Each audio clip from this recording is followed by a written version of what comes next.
I am here for the fight, but I'm here to remember what I'm fighting for. And that means whenever I can, letting some of that in to remind me what it feels like and why it's so important and why everybody deserves it. Hey there, welcome to Unboxing It, a podcast by Lara Wellman and me, Rowan Knox. Each week we tackle societal ideas and expectations that can stop us from leading full and authentic lives. We're so glad you're joining us. Let's get started. Welcome to Unboxing It. I'm Rowan. And I'm Lara. And if I sound a little tired today, it's because I am. Not only because I'm opening up a coffee shop and at the time of recording, am in the final stretch. Like we are in the last few days of absolute chaos as we get everything together to do this. My partner Dani and I and our team of contractors and designers and everybody else involved. But in case you haven't noticed, the world is pretty terrifying right now. There is a lot going on. Again, at the time of recording, and I don't think it's really going to matter when you listen to this. At the time of recording, it's mid-January, and some really bad stuff just went down and is still going down in Minneapolis, Minnesota. And Iran is in the midst of a revolution.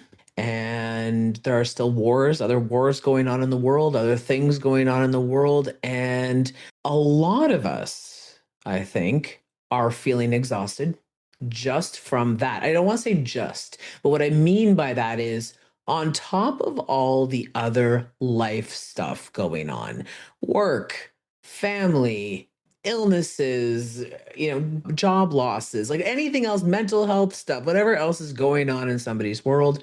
On top of that is this heavy layer of worry and I think just anxiety. I don't know, Lara, what do you think?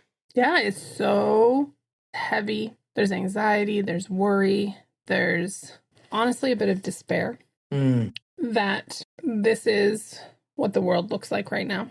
And it can be all consuming, but it can also be something that makes it hard to feel the good stuff, right? Like this is one of the reasons we wanted to have this conversation is when everything is this heavy, how do you still let in the joy? How do you still feel like it's okay to be happy and to do things that feel good when so many things are terrible?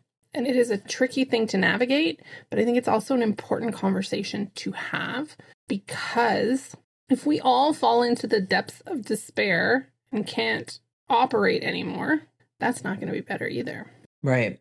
It makes me think of something that I read by Dr. Brene Brown, who I think most people know who she is, but if you don't, she is a shame and resilience researcher. She's shared some pretty good stuff and picks a lot of brains on these things. She studies what it takes to be resilient, and she studies how shame is the opposite of resilience, how shame really depreciates humans and stops learning and stops us from feeling worthwhile and strong. But one of the things that she said at one point, and I'm not quoting directly here because I don't have any of her books at the ready, but she said that we all try to numb ourselves against the bad feelings. So maybe if I'm thinking of how scary the world is, well, I don't want to be scared. So I'll distract myself. I'll numb myself. And maybe I'm numbing myself with things that a lot of us use to numb ourselves. TV, like any kind of technology, playing video games. Maybe I'm eating too much, or I'm drinking a little too much, or I'm doing drugs, or whatever it might be, say that I might be doing to numb the pain. That also numbs my ability to feel things like happiness and joy. So everything becomes dull. When you put the armor on, as she puts it, to shield yourself from what feels bad, you also shield yourself from what feels good. And I will say that I think that's true for me right now, because I think there's two things going on in my mind. One is, for sure, as a trans person living an hour away from the US border, who works in human rights and sees all the atrocities that are happening and have been happening for a while to my community and to other marginalized communities, but definitely it's increased in loudness and intensity lately. I have had to turn some of those feelings off as much as I can, right? Like I'm not letting myself, I think, get quite as afraid as I could. And I'm using whatever I can. Like I'm not drinking too much or doing too many drugs or whatever. But what I'm saying is like I'm definitely doing things to distract myself and not pay as much attention. But also, I'm not getting as excited about opening a business, for example, as I would be normally. It's like there's a part of me that goes, I think I should be happier about this. I think I should be more excited about this. Like I know that I should be more of this. And I wouldn't say it's depression or anything like that. I don't think that's what's going on. But I do think it's that numbing. So I think that's one thing. And the other piece is psychologically, it is much harder for me to want to get excited about something going on in my life that would bring me a lot of joy, knowing there's so much fear and desperation and despair going on in the world. It's like, what right do I have to be happy when everything seems to be falling apart? Do you know what I mean? I have a whole bunch of thoughts. So I'll try to hit a couple of them. I'll strap in. Yeah. One of them is that, and I've seen this with myself, I've seen it with lots of people. When things feel really hard, but you know other people have it even harder, it can be really difficult to acknowledge your own hard. You're like, who am I to think this thing is hard when over here people are dying, over here people are starving? And yeah, I mean, it's true that that's a harder hard, but it doesn't take away from what's still hard for you.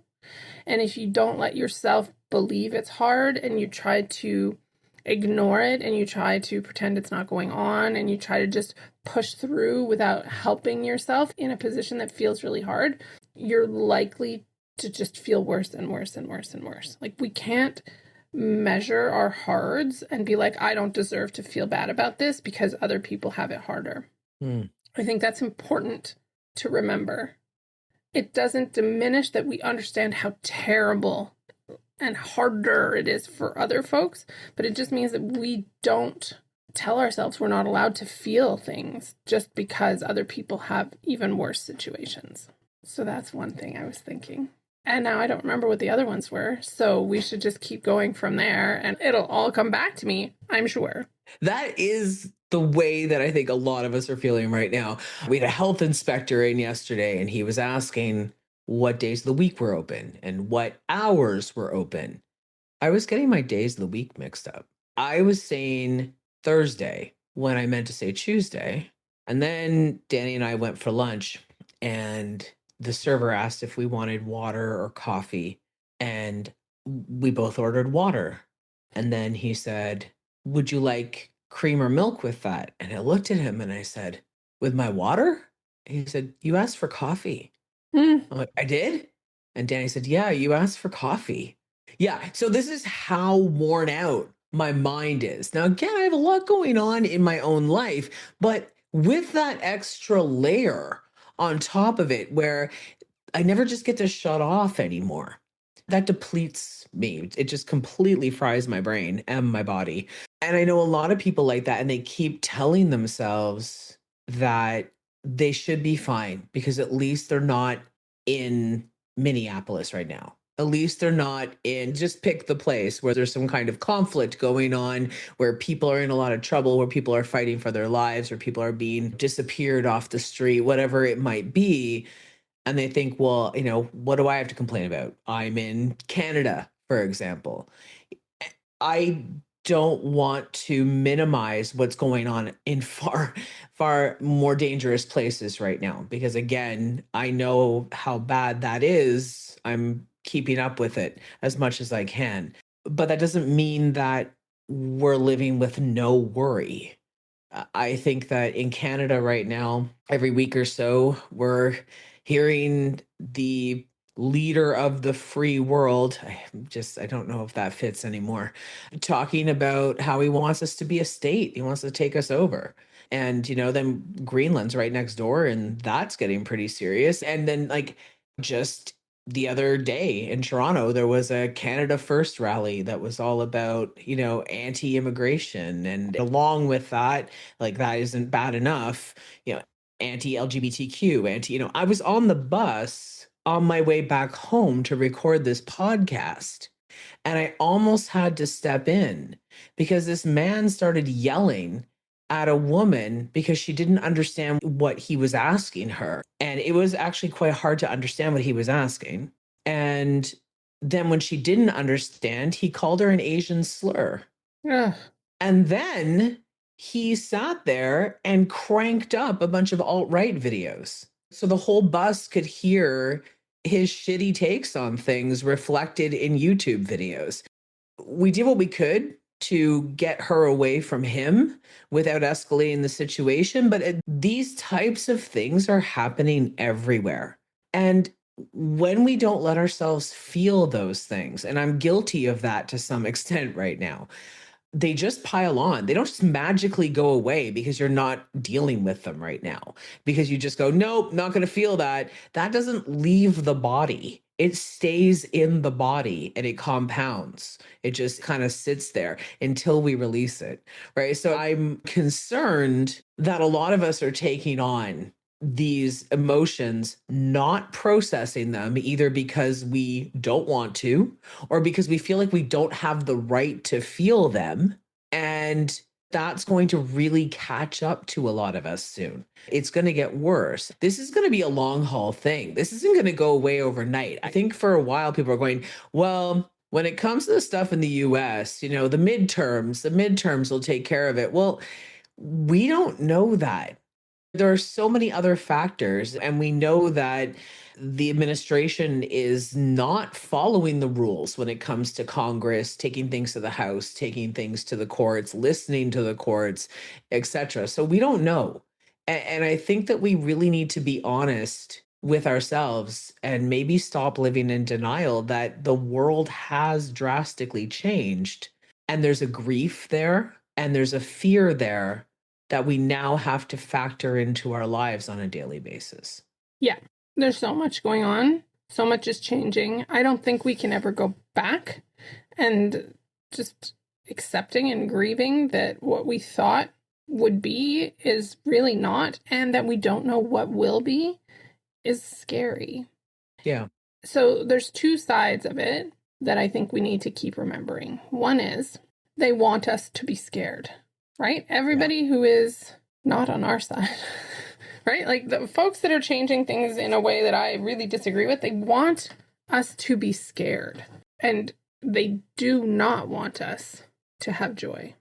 They do not want that. And so in that way, refusing to let them scare us to the point of not having joy anymore is letting them win. So if you're looking for like a spin on, right? Like joy is fighting back.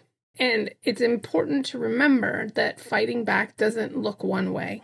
The other part is we can't be all the things, right? Like I'm not in Minnesota.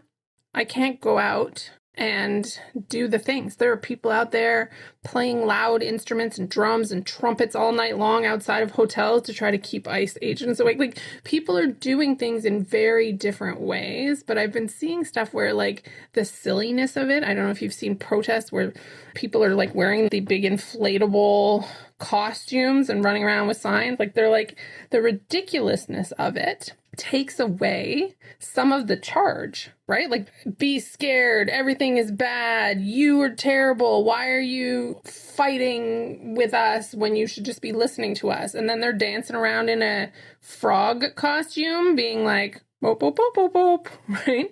There are a lot of different ways to fight back. And we can't be all the things. We can't do all the things. And it's really difficult for some people, and by some people I mean me too, to think that I can't do all the things. But it's simply not possible in all aspects of life. Like I know that in so many different aspects of life, I can't do all of the things. And just because I'm not doing all the things that I see as good doesn't mean the things I'm doing aren't good. And we fight back in the ways that we know how and we can. I think both you and I, a lot of the fight we've already started and been doing for years is to try to keep talking about inclusivity, is to try to keep teaching people that some of the things they're afraid of aren't so scary. And I think humanizing and telling stories and just slowly helping people see things in a different way has its value also. If I was in Minnesota, I would probably be outside on the streets. I'm not. And I could be doing more. But again, we only have so much capacity. And to your point, I don't think, as much as I wish, I don't think this is ending soon. And if we all burn out now, we need people to take the next shift. That's deep. Yeah, you're right. And then you're creating a space, right? So it's not open yet, but it's going to be open soon. And you're creating a safe space. That is, again, it's fighting back and creating a space with joy and safety and inclusion is fighting back. Fighting back doesn't always need to look like screaming in anger. It's changing minds. It's helping people who are scared. It's making sure people know where we stand. And that's certainly one thing for me, right? Like, I've been trying to, for years, speak up. Even if, as a business owner, people are like, no, we don't talk about politics. I was like, I need people to know where I stand. I need people to know where I stand. I'm going to talk about it. It doesn't mean that I have to break down and not do anything anymore, but I'm going to keep talking about it, and that is fighting back. So yeah, there's a whole bunch of things, but I think making sure that we remember joy and fun and silliness and safety is all part of how we keep moving forward. Because without those things, I think they do win. Yeah. There was something that made the rounds on TikTok recently, and I'm going to end up misquoting it. I'm going to feel like a bad gay, but it's in relation to the AIDS crisis back in the 80s. And there was a saying that went something along the lines of, we bury our dead during the day and we go dancing at night. And it was more profound than that. But essentially, it meant that we recognize that people are dying in our community, and we also recognize that we can't constantly live in grief and that we need to get our energy back to fight another day. And so we have to dance and we have to love and we have to sing. And I think those things are true. I went and found it. Hang on. Oh, yes. Go ahead. During the darkest days of the AIDS crisis, we buried our friends in the morning, we protested in the afternoon, and we danced all night. The dance kept us in the fight because it was the dance we were fighting for. It didn't look like we were going to win then, and we did. It doesn't feel like we're going to win now, but we could. Keep fighting, keep dancing. That was Dan Savage. There we go. Yeah. Yeah, and I think that's the truth of it. I was pretty young when that was all happening. So I knew people who had lived through it, but I hadn't really experienced it myself. But it's something that I think is very true.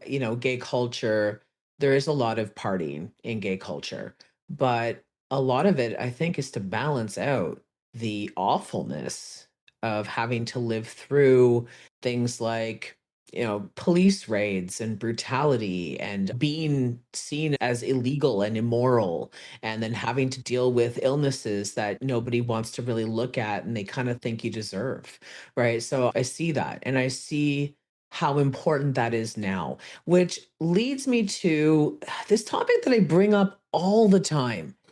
Probably people are sick of me talking about it, but I'm actually going to push back on it a little bit today. It's the topic of privilege. And this happened a lot in the early Twitter days, where somebody would, during a tough time, or even not during a historically tough time, but maybe it was a tough time for somebody responding to this person. So the person would maybe go like, oh, I took the day off and I went for a hike and I came home and I read a book, or I made a piece of art, or whatever it was. And the response would be, must be really nice to have all that privilege, to be able to take that time off. Do you know what I did today? I had to do this. Do you know what other people have to do? There are people suffering in the world right now. And this is so tone deaf that you said that you took this time. Like, we don't all get to do that. Some of us, when we take time off work, if we're even lucky enough to have a job, some of us, when we take time off work, we don't get paid for that. And it would just be some version of this on repeat over and over and over. That's the shame part of the whole Dr. Brene Brown thing. But how is that helpful, first of all? And we all deserve that. Whether or not we all get it is different, but we all deserve to have that time off. So I will be the first person to bring up privilege. I'll be the first person to bring up privilege. I'll be the first person to point it out in myself that I have a lot of it. And there are other areas where I don't have much of it.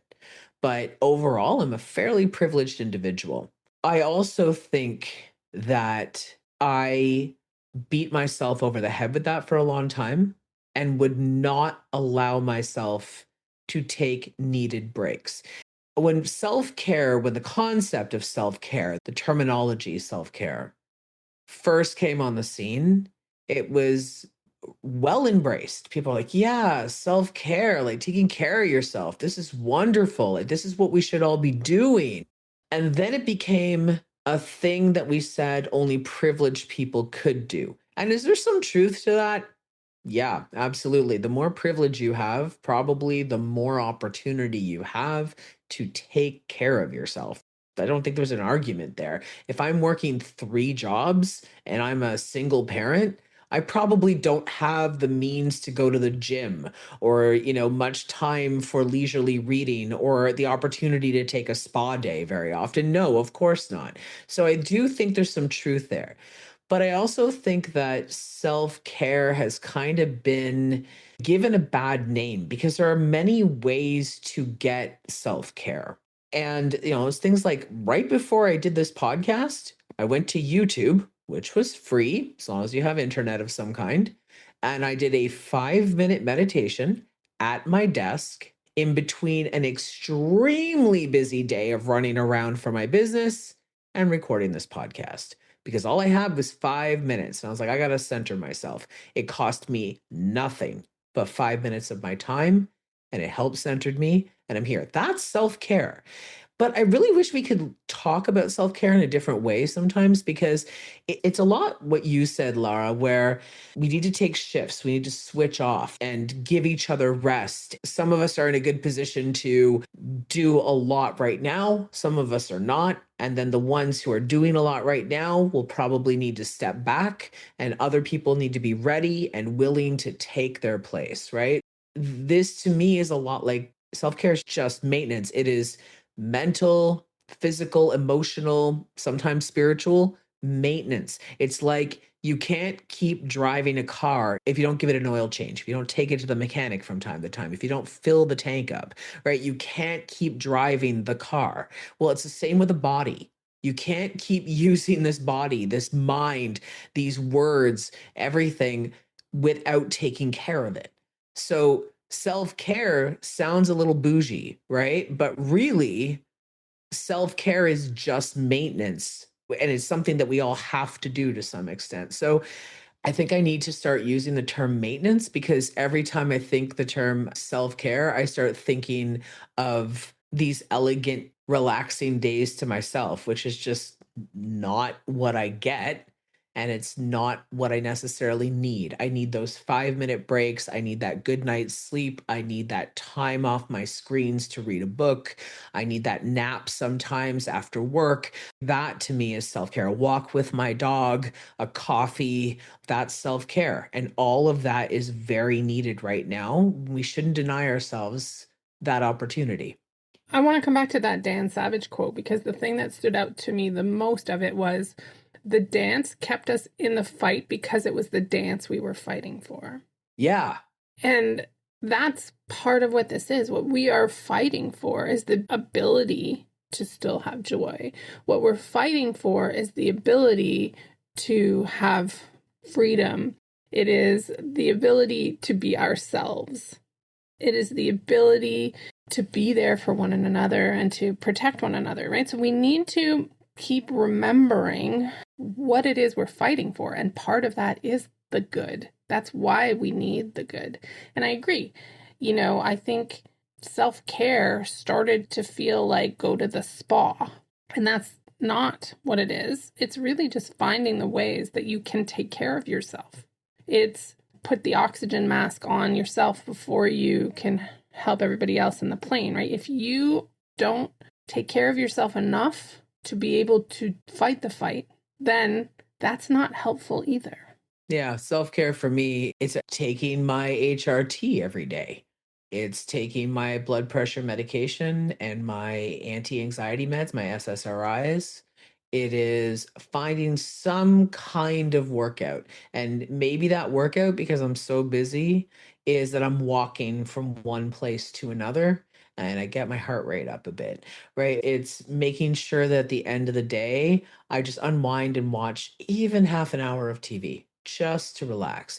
Like all of those things. And I'm really big on joy. It's one of the things that is the most important to me. Being able to demonstrate queer joy, trans joy. I think doing that is what I provide to the world. It's a little harder these days because things are a little harder these days, but I still try to do it because sharing those genuine moments of happiness, those are reminders for other people. They're glimmers of hope for other people. And it also helps me. I'm more inclined to notice them and to remember how important they were when I share them again. One of the things that I have encountered in my 10 plus years of activism is I have met a handful of activists who don't ever seem happy. They just seem angry all the time. Now, please don't get me wrong. There's a lot to be angry about. There is. But I feel a little bad for them. I do, because it's like, what are you fighting for if you're just miserable all the time? What is it that you're getting out of this if you're just angry and you just hate the world and you hate people? And I'm not exaggerating this. Like, I really have had conversations like this with some other activists of various stripes. And I know that this work can be really hard. And now suddenly a lot of us are in it who've never been in it before. You have white moms who are out protesting every single weekend or standing outside their schools in the US, a whole group of them with neighbors, little old ladies, so that if ICE pulls up and starts looking for families, they have a much harder time finding them, right? So, like, I know that activism can be really scary and it can be really frustrating. You can feel like you're not getting anywhere and it can make you a little bitter. So I really think having these moments of joy and prioritizing seeking them out is important to maintain that balance. Because the dance is what we're fighting for. Because the dance is what we're fighting for. It struck me so much. I'm going to just keep saying it. Yeah. But that is what we're fighting for. And don't let them take it all away from you. So first, I want to say I was really going to try to not talk about this today, but I'm going to do it anyway. I think I know what you're about to say. Absolutely. Because it's 90% of my personality so far this year. So let's talk a moment about heated rivalry. One of the reasons that I think that it has taken off so much is because we need joy. And this show is queer joy. It has a happy ending, which, isn't always the case in representations of queerness. Mm-hmm. Has a happy ending. But also, one of the things I think I've heard, I don't know entirely, but I feel like possibly one of the reasons that it's taken off so much, like globally, is because we all do need an escape. So for you're like, oh, I still take myself, 30 minutes once in a while to watch TV. I've watched many more amounts of time than 30 minutes. But it's a safe space to go when other things feel hard. And sometimes we need that, right? There is that level of escapism, that level of, I need to believe in something good. I need to believe in something happy. And I need to remind myself of that. And when I look over here, that's what I see. And that's what I want in the world. So maybe it's not the dance I'm fighting for. It's queer television. I don't know. So I'm just trying to justify the amount of time that I'm watching this show. But it doesn't really matter. I think ultimately these examples of joy, these examples of how you can lift yourself back up again, how you can think maybe nothing has been like massively solved, but I'm filling my tank back up with hope. That's a lot of what people are doing. And some people are going to be angry and they're going to tell you off for it. But I think that they're wrong. I think they're wrong. And I don't say that often, right? Like, I'm not like adamant a lot, but we get to choose how we can take care of ourselves. And I think it's good to believe that you can have an impact. I think it's good to believe that you're able to make change. I think it's good to think about how you can help. And even if that's, volunteering at the furniture bank, like, it doesn't need to be, I'm going to drive to where these folks are and be like the first ones in front of the conflict. We need helpers everywhere, and you can figure out your way in every moment, and then just keep acknowledging your capacity, because, like I said, we can't be everything all the time. And it also means accepting help. Because sometimes the ones that worry the most about others are also the ones who are deeply struggling in some other way. Mm-hmm. My mom has always said to me, the poorest people tend to be the kindest. And I think that there's some truth to that, in the sense that people who have struggled know what struggle feels like. And so a lot of the people that we see out protesting generally tend to be people who maybe don't have a lot of money, and maybe have family members who have been disappeared by ICE, or maybe are queer people or parents of queer people. I can kind of go on. People who are disabled, people who are just already dealing with a lot and are like, I've got nothing more to lose. Like, I'm out here. And that's why it's so important that we're seeing many more types of people with more privilege out there as well. But check in on your neighbors, check in on your fellow activists, check in on your friends, but also let people check in on you. Because if you are somebody who is taking a lot of this in, who is really feeling this, it's impacting you. And so let people take care of you too. Maybe you have someone who's like, you know what, I'd really just like to come over and cook for you. Let them come over and cook for you. Or, hey, could I come over and clean your house? Like, do you need a night off from the kids? Maybe you need to go see your doctor. Maybe you need an extra meeting with your therapist. I mean, there's so many ways to accept some help and get filled back up a little bit. It also can be really hard, especially because a lot of this is happening in the winter right now, in our hemisphere anyway. It's dark, it's gray, it's cold, and it can be hard to want to go out and see people. But just going out can do a lot of good. I make myself go for walks almost every day, even if it's with the dog for 10 minutes, because it's really good for my mental health to get a break from the house. But we're seeing our friends a lot less than we used to. And it's been a thing since the pandemic. People are not going out as much. Maybe make a point of going out. It doesn't have to cost a lot either. It can cost very little. It can even be free to just go take a walk with somebody, or meet people at the library for a free group or something like that. But get out and remember what it is you're fighting for, what this is really all about, this life of ours, right? This life that you're creating, this community that you live in, the wholeness, the one of all of us. I think just getting that feeling back can give us something to fight for. I agree. It's okay to feel joy and to do things that we enjoy, and that we all get to do that, and stay on top of what's going on, right? Like, it's a balanced thing. You need to understand how much you can handle without falling down to the point where you're not going to be able to step up when it's your turn. And so when we can figure out that balance, I mean, and of course it's not going to be easy. Of course there's going to be times that that's going to feel wrong. Of course there's going to be times where somebody's going to tell you you're being frivolous. But I still think remembering what we're fighting for, and that we're fighting are both true, right? I am here for the fight, but I'm here to remember what I'm fighting for. And that means whenever I can, letting some of that in to remind me what it feels like and why it's so important and why everybody deserves it. It's not a simple time. Like, no matter what, we're not saying just to be happy. It's fine. Right? Like, yeah, that's all it is, everybody. Just be happy. It's fine. It's fine. But there is room to still find joy and happiness. There is room for many things at once. And when we think it has to all be one thing, it just blocks us from so much of what we need.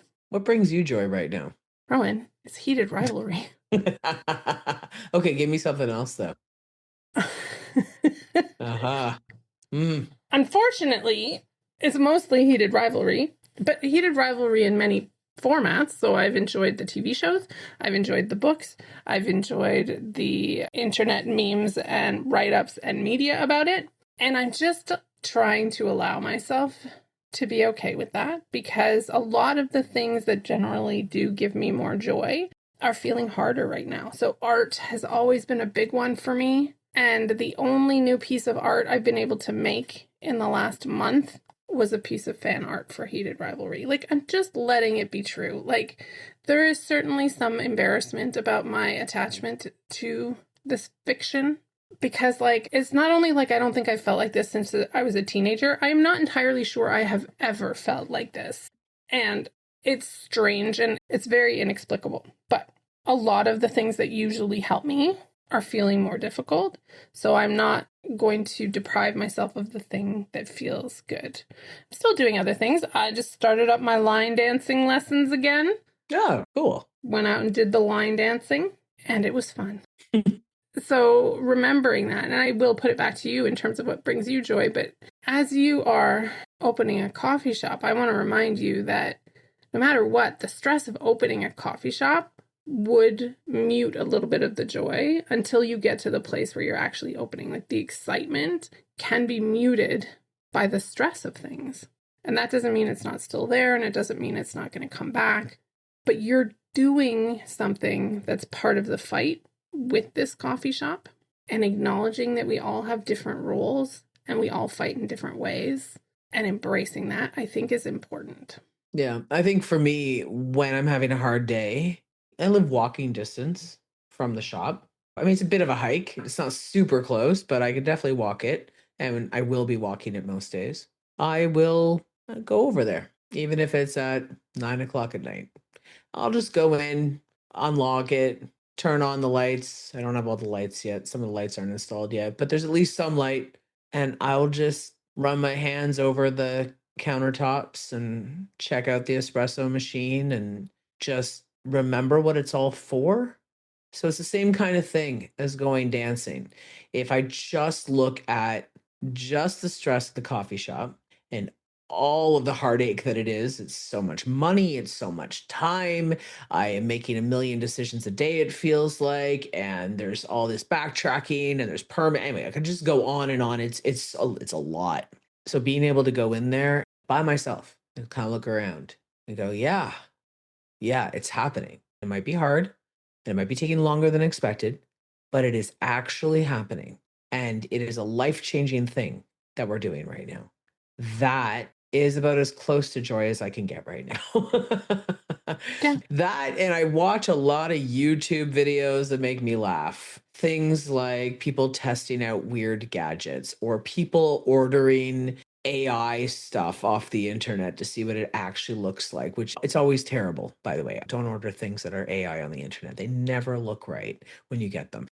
So I think that's the type of stuff that's just keeping me going right now. Can I read a book right now? No. Can I focus on anything? Not really. So that's what I do.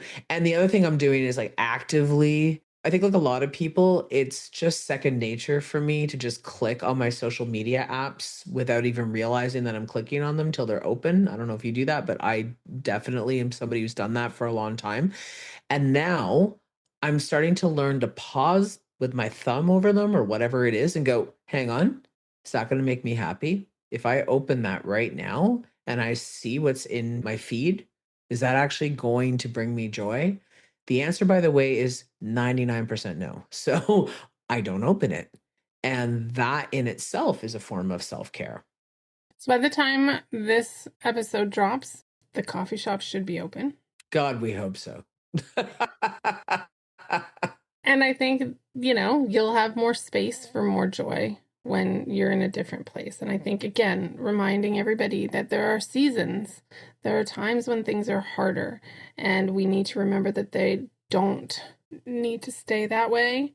It can be hard right now, and you can still remember it won't be hard all the time forever.